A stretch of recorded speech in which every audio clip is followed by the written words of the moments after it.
Businessman Opinion.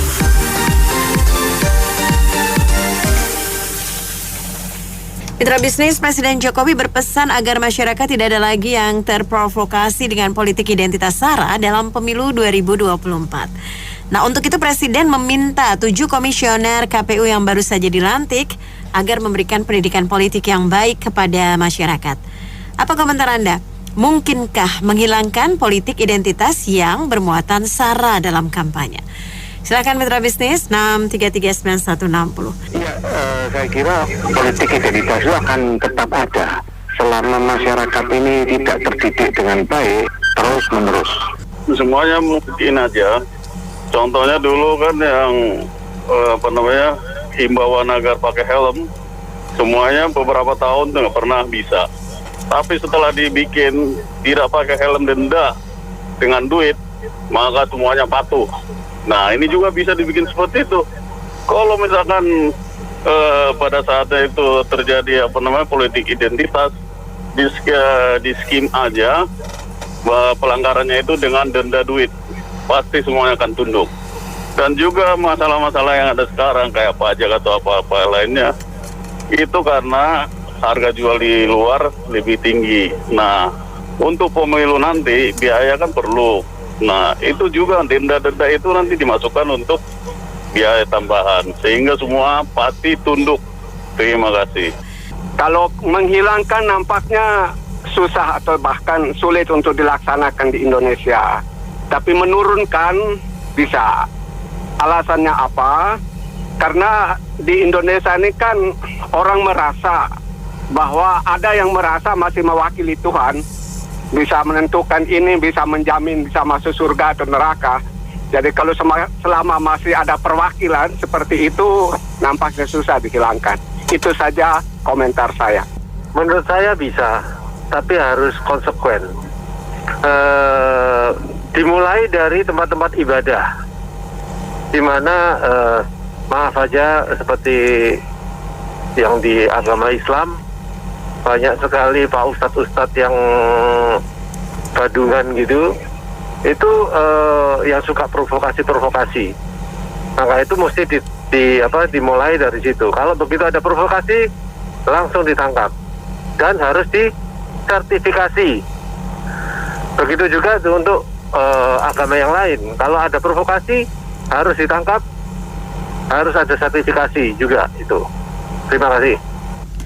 Komentar saya singkat, Panafon 1 sama Doi betul harus dilaksanakan tegas. Terima kasih.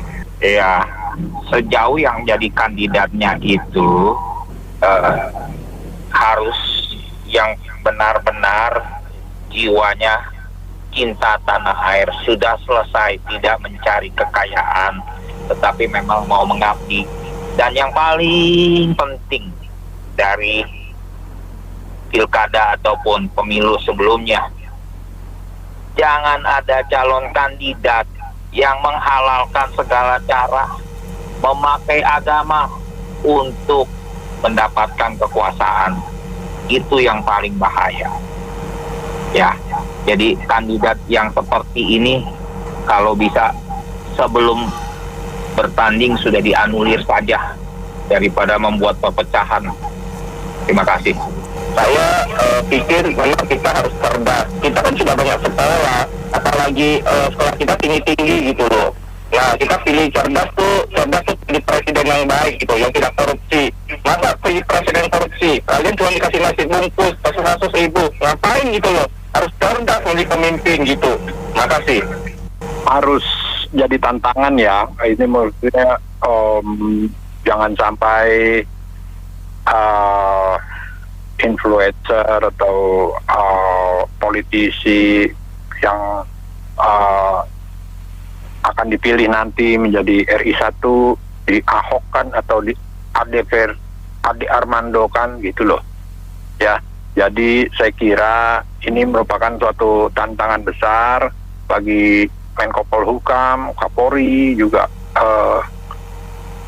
TNI ya, untuk memilih mereka itu calon-calon yang betul-betul punya integritas ya, punya program gitu ya, bukannya cuma karena agama ya, bukannya karena kesukuan atau suatu antar golongan ya. Oke, terima kasih. Kalau menurut saya dengan 7 komisioner KPU untuk memberikan pendidikan itu kayaknya berat menurut saya sih. Karena sekarang ini kan udah kayak bensin kena korek api aja, gampang tersulut masyarakat kita itu. Jadi menurut saya sebaiknya KPU bikin peraturan, entah itu undang-undang entah apa, yang menentukan bahwa calon-calon pimpinan entah wali kota, gubernur, presiden ataupun partai yang menggunakan politik identitas harus diambil, bikin peraturan yang tegas, dan untuk bagian hukum supaya mengambil tindakan tegas, jangan terlalu lambat. Terima kasih. Mengenai ini ya kelihatannya sih harapan ya harapan lah, tapi kalau di pemilu yang berikut ya saya sih secara pribadi sangat khawatir kalau ada kata-kata penista agama lalu membenarkan untuk memukul orang, menganiaya orang seperti yang terjadi kemarin saudara Ade Armando ya. Yang kayak begini-begini kita bisa hilang akal sehat dengan hanya satu kata-kata penyulut penista agama. Bahaya itu. Terima kasih. Saya seharusnya ini tidak hanya berhenti di himbauan aja, tapi saya rasa harus diregulasi partainya. Kalau partainya melakukan politik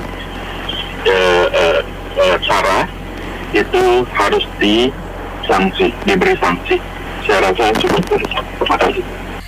Ya, kalau menurut saya sih kalau cuma himbauan ya percuma ya, ini udah sejak lama pun nggak ada yang ngikutin, apalagi yang di atasnya sendiri seperti pejabatnya atau pemuka agamanya yang ngajarin politik identitas ya. Jadi kalau menurut ilmu manajemen SDM itu untuk memaksa agar orang mengikuti aturan ya ada dua, dikasih reward atau dikasih punishment. Kalau dikasih reward kan nggak mungkin, ya harus ada punishment seperti pendengar yang sebelumnya bahwa perlu dijadikan regulasi agar bisa nurut semuanya. Itu aja dari saya, terima kasih. Dengan kemampuan 9 orang itu tidak mungkin ya. Tadi berapa orang, 7 atau 9 tadi disebutkan. Itu apalagi jumlah penduduk Indonesia yang notabene mengetahui knowledge atau pengetahuan tentang politik identitas itu banyak sekali. Jadi perlu integrasi dari pemuka agama untuk memberikan penjelasan. Kalau hanya mengandalkan 9 orang ini tidak akan optimal, tidak akan hilang, itu akan terus-menerus selama belum ada titik pencerahan atau refreshment terhadap masing-masing ya pemuka agama ya, artinya tentunya sebagai wakil orang tua di masyarakat ya, tentunya mereka bisa memberikan mana yang baik, mana yang tidak gitu loh. Saya kira berat untuk mengoptimalisasi apalagi menghilangkan hal tersebut kalau hanya mengandalkan beberapa orang personel dari pihak KPU sendiri. Saya kira demikian. Himbauan Pak Presiden ini cukup bagus karena memang inilah selama yang menjadi masalah oleh orang-orang yang ambisi atau partai-partai yang ambisi menjatuhkan lawannya ya. Jadi sehingga masyarakat itu bisa teradu domba. Jadi kalau orang yang berpolitiknya dewasa, tidak kanak-kanak, nah ini ditunjukkan bahwa dia berpolitik yang baik, yang benar gitu. Bukan dengan adu domba atau politik sara ini. Nah kalau seperti itu kan kita bisa menghasilkan pemimpin-pemimpin yang baik di negara ini.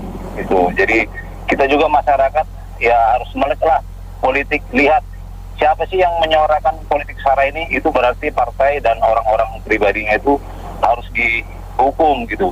Jadi KPU juga harus membuat aturan yang jelas dan memberikan sanksi bagi orang-orang yang melakukan politik sara ini. Saran saya kalau bisa komisioner KPU itu juga harus anggota dari tokoh-tokoh agama yang berkemuka di nasional ini gitu. Jadi mereka bisa menjadi sebagai acuan untuk di kedepan di kemudian hari gitu. Apabila hal ini terjadi ya mereka bisa menjadi suatu guidance gitu loh. Jadi kira gitu aja. Langsung melibatkan tokoh gitu dalam komisioner ini. Terima kasih. Indonesia itu kan memang bineka ya, artinya berbeda-beda gitu. Jadi jika memang identitas yang dibawa itu dalam konteks positif, misalnya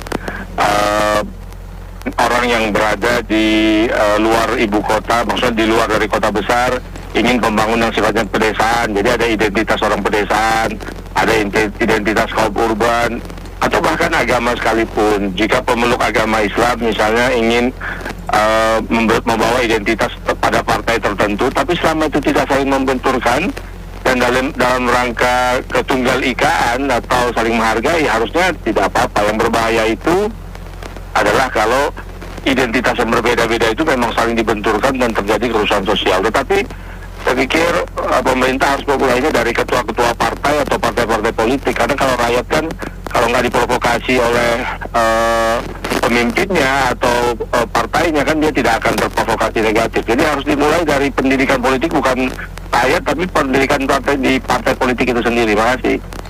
Iya, saya pikir suatu wacana yang bagus sekali, yaitu memang harus dilarang tuh SARA tuh, suku agama, ras dan agama. Makin parah kalau masuk ke SARA itu, negara ini bisa bubar gitu loh. Kenapa itu dibikin suatu platform aja, jadi kalau menyinggung masalah SARA, langsung di-cut, didiskualifikasi gitu. Nggak ada gunanya dengan ngomongin pendidikan, pendidikan sekolah gitu kan, kesehatan, pembangunan, hal yang bagus aja, nggak usah SARA lah, percuma, nggak ada gunanya. Itu Belanda paling demen gituan tuh. Kelemahan bangsa kita itu masalah SARA, itu aja. Terima kasih. Ya, nggak apa-apa tuh, bagus juga sih. Kita itu sebagai bukti kan, artinya gini, Pak Jokowi kasihan juga ya, suruh tim-tim KPU itu untuk nyadarin orang gitu ya. Padahal sebenarnya sih fungsi ini ya, pembuka agama yang sekarang berjalan tuh, kalau yang harus berperan gitu kan agama kan untuk ini, untuk kasih tahu yang baik-baik ya. Walaupun politik mau apa objeknya, ya, kalau kita niatnya baik, ya baik semua kali ya. Jadi mau ya ini aja lah, kayak budaya kita kan menampilkan budaya Batak, Madura gitu, dalam hal positif itu nggak apa-apa, agama juga nggak apa-apa. Namun saya ini proven nih, pembuktian ya, pembuktian nanti ya ke pembuka agama kita udah berhasil nggak sih 5 tahun terakhir ini gitu. Bukannya pemerintah, benar juga pemerintah, tapi pembuka agama ya, rumah ibadah ya, masjid, gereja itu berfungsi nggak sih sebenarnya gitu Pak? Makasih. Itu semacam harapannya dari Presiden kepada KPU. Tapi masalah kampanye hitam yang dipakainya adalah SARA dalam pemilu, itu tidak bisa selesai hanya karena tugas daripada KPU saja, tapi semua pihak. Artinya begini, KPU mungkin hanya bisa membuat aturan, tapi yang paling penting daripada ini adalah lanjutan daripada pemilu yang sebelumnya, di mana ada luka masalah SARA yang dipakai. Nah itu baru terrekonsiliasi pada tingkatan elit, tetapi untuk di tataran bawah pendukung-pendukungnya ini belum. Nah bagaimana?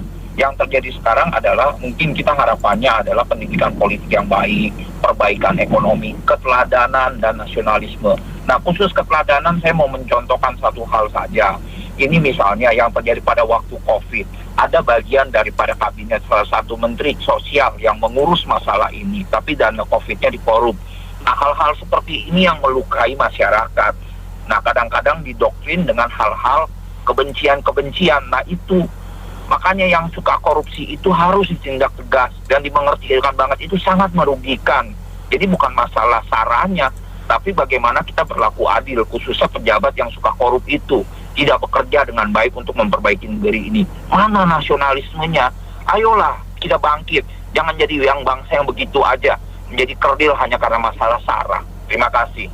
Kalau mengenai SARA-nya itu hak setiap insan ya, mereka untuk menentukan ingin kemana. Yang penting negeri ini bagaimana pemimpin menciptakan keadilan sosial. Persoalan kita ini karena ketidakadilan, sehingga begitu banyak kelompok-kelompok mungkin yang kurang puas ya. Kalau semuanya diberikan satu pelayanan yang baik dan kesejahteraan yang baik, saya pikir semuanya aman-aman aja ya. Jadi ini kembali ke pemimpin yang harus sadar kalau dia punya tanggung jawab besar untuk negeri ini, bukan untuk kepentingannya sendiri, justru yang menciptakan masyarakat jadi seperti SARA itu karena pemimpinnya menciptakan kotak-kotak kelompoknya sendiri untuk kepentingannya sendiri. Jadi itu yang penting untuk pemimpinnya, tolong disadarkan tuh para penguasa supaya sadar bahwa dia punya tanggung jawab untuk rakyatnya. Mungkin itu aja, makasih. Ini bukan soal bisa atau nggak bisa. Ini suatu keharusan demi persatuan NKRI. Nah, masalah ini kan bukan terjadi dadakan. Ini karena sudah puluhan tahun dibiarkan pemikiran yang merasa benar sendiri itu berkembang. Dan itu sudah dimulai dari tingkat pendidikan terendah sampai dengan universitas. Sudah dikotori. Karena itu memperbaikinya perlu waktu. Mungkin 1 generasi, 25 tahun. Tetapi kita harus memulai. Jadi bukan bisa atau tidak bisa, kita harus bisa demi NKRI. Terima kasih. Saya dalam hal gini ya, saya selalu membekali diri saya. Mungkin bermanfaat bagi orang juga harus membekali diri. Contohnya begini, kalau kita mendengar kerajaan Majapahit itu termasuk terkenal, kerajaan Sriwijaya itu terkenal, kita jangan hanya dengar aja, kita harus mempelajari sejarahnya gitu. Nah, kalau sejarahnya memang betul, sumber-sumber yang kita dapatkan itu benar-benar, baru kita ambil sikap gitu loh. Itu pembelajaran gitu loh, itu pendidikan politik harus dari situ. Kita mendengar sekolah jalan dan sejarah hidup, kita belajar dari sumbernya Alkitab, baru kita tentukan sikap gitu. Itu aja. Terima kasih. Terima kasih kepada Presiden kita Pak Joko Widodo yang terhormat. Pak Jokowi mengatakan seperti itu, baiklah semua juga pimpinan-pimpinan institusi nasional mengatakan seperti itu, sehingga masiflah pernyataan Pak Jokowi ini di seluruh Indonesia dilaksanakan. Karena kita negara Pancasila, Undang-Undang Dasar 45, Bhinneka Tunggal Ika. NKRI itu harga mati. Jadi kalau Bapak penelpon yang pertama bilang harus, kalau saya bilang wajib demi persatuan dan kemajuan bangsa dan negara Republik Indonesia ke depan. Jadi yang menentukan adalah prestasi seseorang, bukan politik identitas. Dan politik identitas itu mari kita kalahkan itu semua dengan cara-cara yang berdemokrasi yang baik dan benar, supaya itu dilupakan oleh masyarakat Indonesia. Terima kasih. Susah ya, kita kan ngomongnya dengan orang yang punya kesamaan itu, entah itu suku, agama, itu kan pasti kan lebih nyambung gitu ya. Cuman menurut saya sih harus objektif lah ya. Kita lihat itu dari hasil kinerjanya, bukan dari agamanya, dari sukunya, atau ada kesamaan apa gitu loh. Dari agama sama belum tentu jamin dia itu nggak korupsi kan, dan itu nggak ngejamin orang lain itu masuk surga juga, ya kan. Udah itu dari kesamaan suku atau apapun itu juga nggak ngejamin dia nggak korupsi juga gitu loh. Jadi yang kita lihat sih objektif aja, kita itu jangan mencampur adukan yang lain dengan hasil kerjanya gitu. Itu harusnya dari SD gitu, ada pendidikan seperti itu. Terima kasih. Harus bisa, tapi pas generasi itu yang susah. Karena apa? Memang benar masih banyak kaum yang kepengen Indonesia pecah dan perang saudara. Itu sudah menyusup puluhan tahun, berada di kampus, di lembaga-lembaga pemerintah, dan termasuk yang di demo kemarin demo mahasiswa itu juga banyak tampang-tampang orang-orang itu. Jadi sebenarnya butuh kecerdasan dan pendidikan kita terhadap tetangga-tetangga kita, anak-anak kita. Nggak usah susah-susah lah, mahasiswa aja kemarin juga bisa turun demo, itu sesuatu yang tidak cerdas. Kenapa? Isu yang lebih konkret aja ada kok, kenapa dia turun untuk urusan itu?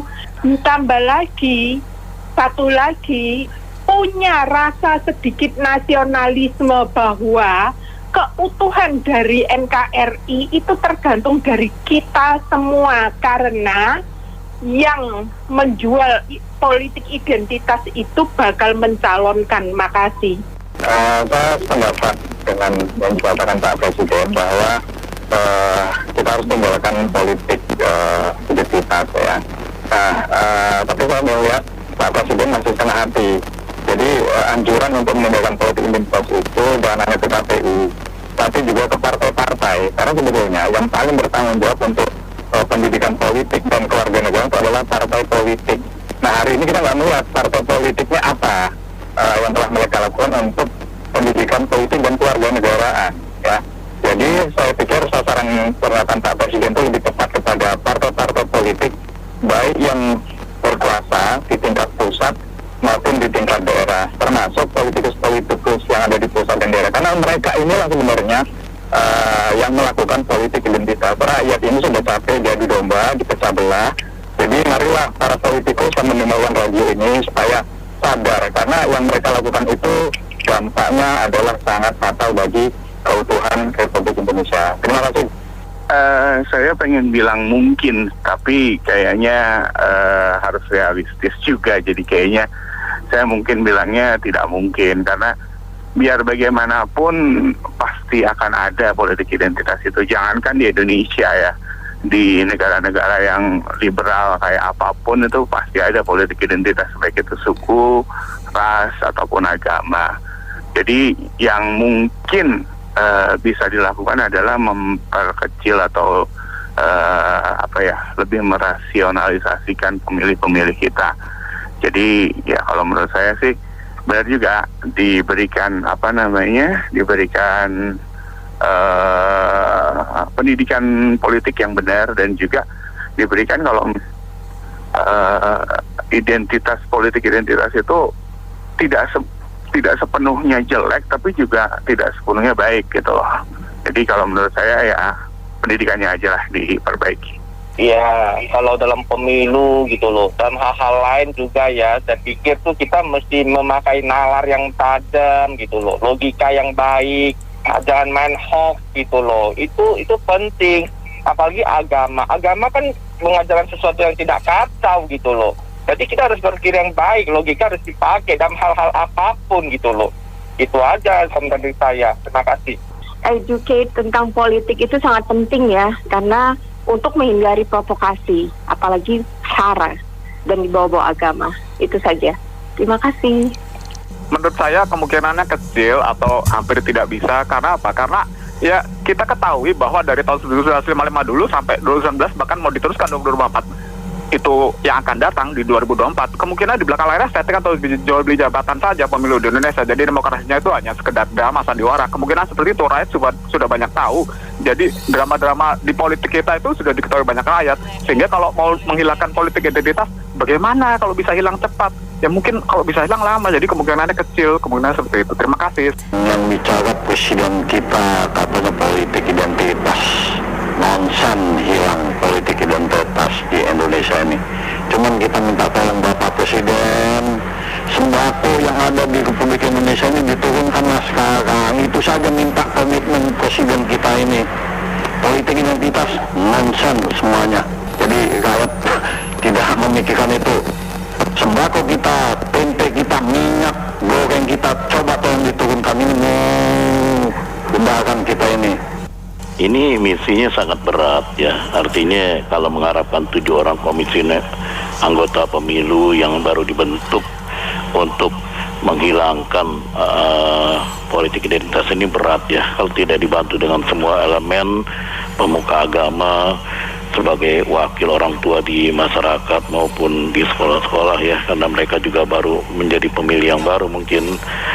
Itu pun tidak bisa berkoordinasi secara optimal karena politik identitas ini tidak mudah seperti kita berbalikan telapak tangan. Pilkada DKI menunjukkan makin maraknya politik identitas, kemudian juga sekarang jelang waktu beberapa tahun. Jadi saya kira untuk menghilangkan itu berat ya. Mungkin akreditasinya reduksinya terkurang sedikit, tapi kalau meratakan saya kira berat itu. Perlu kolaborasi dari kesamaan visi dan pandangan masyarakat terhadap politik identitas tersebut. Saya kira demikian. Kita cukupkan sampai di sini, menampung opini dan komentar Anda. Terima kasih mitra bisnis, saya Mary Agustin.